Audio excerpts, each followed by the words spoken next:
that if the Titanic was to cross the Atlantic Ocean, it would take 137 hours to do so on an ideal day. But did you also know that the same trip had only taken 3 hours on the Concorde? On a July afternoon in 2000, an Air France Flight 4590 met with an accident that killed all the 109 passengers and crew on board, plus 4 people on ground as it departed Charles de Gaulle Airport, heading to New York. What went wrong with the Concorde, and what happened to its 31 years of history? It was the early 1950s when Arnold Hall, the director of the Royal Aircraft Establishment, RAE, was looking into building the perfect supersonic transport. His research continued till he was able to come up with a plan for a reliable supersonic aircraft, where Britain and France joined their forces under a treaty between two governments to build the perfect art of engineering, called the Concorde. The name of the aircraft comes from the French word harmony. The Concorde was not designed using computers but through math, engineering, and a lot of trial and error. The whole program costed almost $2.8 billion, compared to its original estimate that was only $130 million. Initially, there were 200 orders placed for the Concorde, but due to the whopping cost of aviation fuel during 1973, 20 Concordes were built, and only 14 went into service on just 2 routes. The remaining 6 Concordes were prototypes and development models. To fly any new aircraft, pilots train for an average of 8 weeks, but for the Concorde, it was tripled to 28 weeks on average. The Concorde consumed a lot of fuel, and a huge budget was invested in fueling the aircraft. That, along with the fact that the aircraft could only carry 100 passengers at a time, made the whole program super costly. The Concorde was a British-French turbojet-powered airliner. It made its first passenger trip in 1976. The need for an aircraft like the Concorde arrived during the Cold War to make air travel a little easier and faster. For that, Britain and France decided to manufacture an aircraft together that would be able to fly twice the speed of sound. But producing such an aircraft wasn't going to be easy because it required an overwhelming sum of costs. This was also why the two countries decided to work together, because alone, they just couldn't afford it. The British were heavily involved in the propulsion system of the Concorde, and the French focused on the fuselage. With 4 powerful Rolls-Royce Olympus engines, the pilots would take off with afterburners to climb quickly and avoid emitting a lot of noise. But it was still not quiet.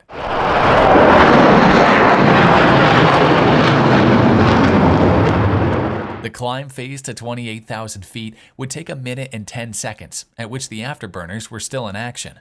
Once this altitude was achieved, the power was reduced and the afterburners were switched in pairs to avoid or minimize spilling passenger drinks. The Concorde was only in service for Air France and British Airways as the sole operators, with a ticket that cost almost $12,000 for a round trip across the ocean.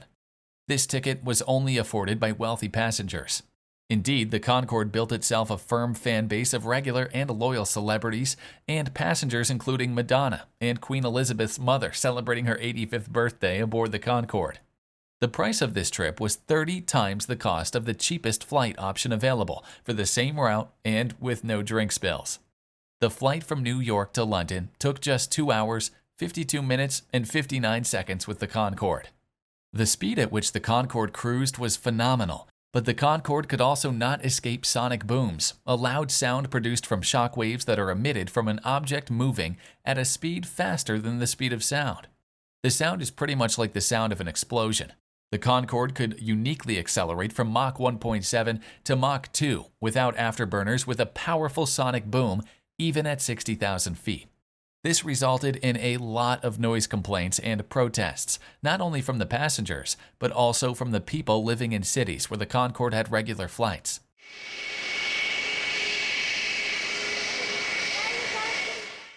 Due to the noise it made, the Concorde was limited to destinations that were at a distance from the coast. Trips included flying from Paris Charles de Gaulle or London Heathrow to New York, Barbados, Washington, and Miami. Not to forget, the first ever commercial flight the Concorde ever made was in 1976 from Heathrow to Bahrain and Paris to Brazil.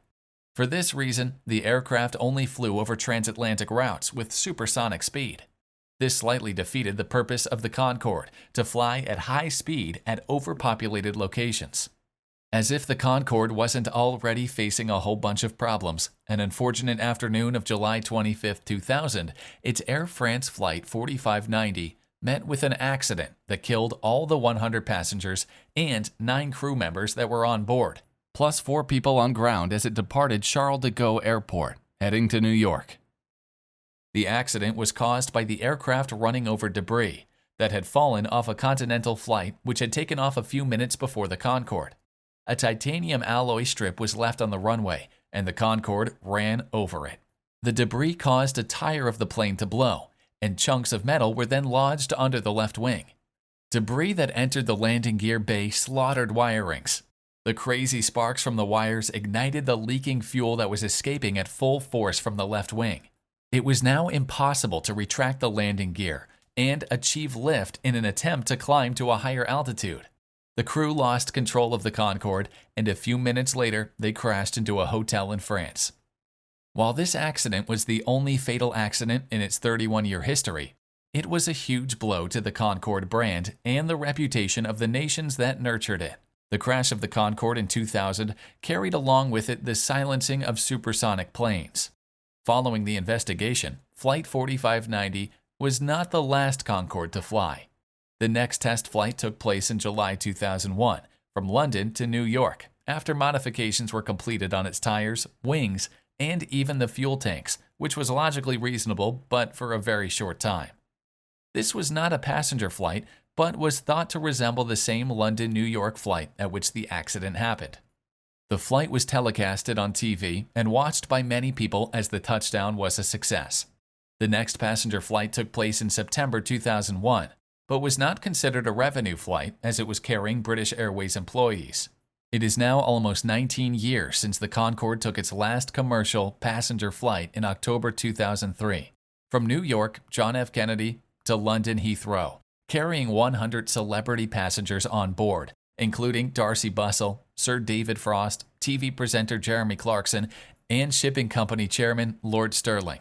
The arrival of the passenger-loaded Concorde coincided with the arrival of 2 other Concordes, coming from Edinburgh to Bay of Biscay.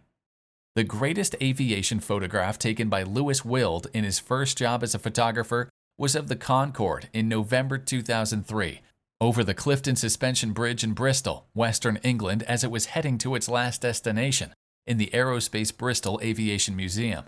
Many other Concordes are now residing at France, United Kingdom, United States, and only one in Germany. The loud, elegant Concordes diminished with time and seemed like flying dinosaurs. By April 2003, Air France and British Airways both discontinued their operations. Would you ever fly on the Concorde today?